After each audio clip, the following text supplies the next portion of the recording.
สวัสดีครับผมนายอาจารย์นะครับวันนี้ก็สิมารีวิวพินนะครับก่อนจัดส่งจังหวัดบุรีรัมย์นะครับผม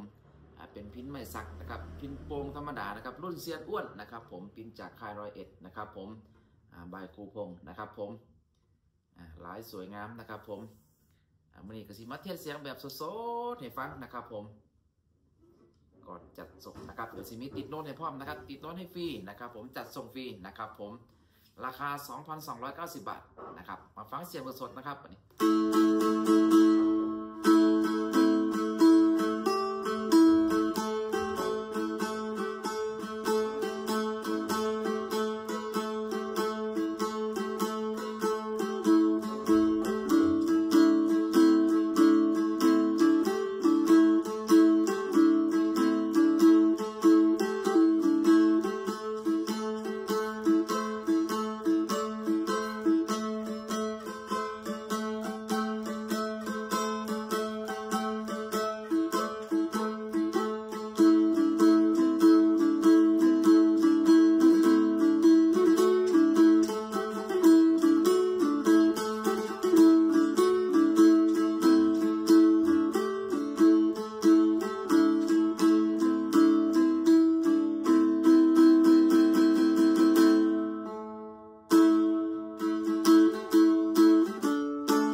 โอเคครับเสียงกระซิบประมาณนี้นะครับเนาะ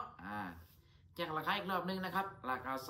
2,290 บาทจัดส่งฟรีนะครับติดโน้ตให้ฟรีนะครับผมมีแถมสายสะพายนะครับผมแล้วก็แถมปิ๊กแถมเด็กขันคอนะครับผมรุ่นนี้นะครับเป็นรุ่นเริ่มต้นนะครับผมหรือว่าเป็นมืออาชีพสามารถเข้าห้องอัดได้เลยนะครับแต่เขาต้องใส่ไมค์คอนเดนเซอร์จอนะครับจะได้ทนเสียงแบบนุ่มๆอุ่นๆนะครับผมมีเหล็กขันคอให้พร้อมนึงครับเด้อในราคานี้ถือว่าคุ้มนะครับมีเหล็กขันคอให้พร้อมนะครับผมของแถมครบชุดพร้อมเล่นนะครับผมขอบคุณ FC นะครับ FC จากจังหวัดบุรีรัมย์ด้วยนะครับผมขอบคุณหลายๆครับ